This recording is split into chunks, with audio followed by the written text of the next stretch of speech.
Welcome back to Primetime News. Special welcome to viewers on onespotmedia.com as well as TVJ International in the Cayman Islands. Up first this evening, the Electoral Commission of Jamaica, ECJ, will have until May 31, 2025 to advise Parliament on its decision regarding the parish boundary for Portmore. The Constituency Boundaries Committee today voted unanimously to pass the ruling and boundary proposal to the ECJ. Now it follows the Supreme Court's recent ruling. More from Kalisha Williams.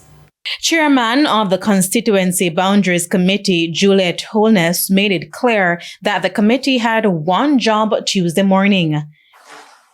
Is the committee's mandate today only to pass the information from the ruling, and we are not commencing a review of boundaries? I would want to make that answer very clear. I do not think we need to go any deeper, Member Robinson. Respectfully, the chair actually adjusted the agenda to make sure it is documented that that is what we are doing today. We are not having any boundary discussion. Okay. We are just passing the ruling as it relates to establishing the parish and nothing else. She said pictures of the proposed Portmore Parish boundary that were attached to the bill passed in Parliament will also be sent to the Electoral Commission of Jamaica, ECJ, along with the Supreme Court ruling. However, committee member Everald Warmington urged her to go further. I'll go further than that, to pass the act and the boundaries to the Electoral Commission for them to do. I think we should add on that, to that recommendation to them, that this be included in the voters list coming in May.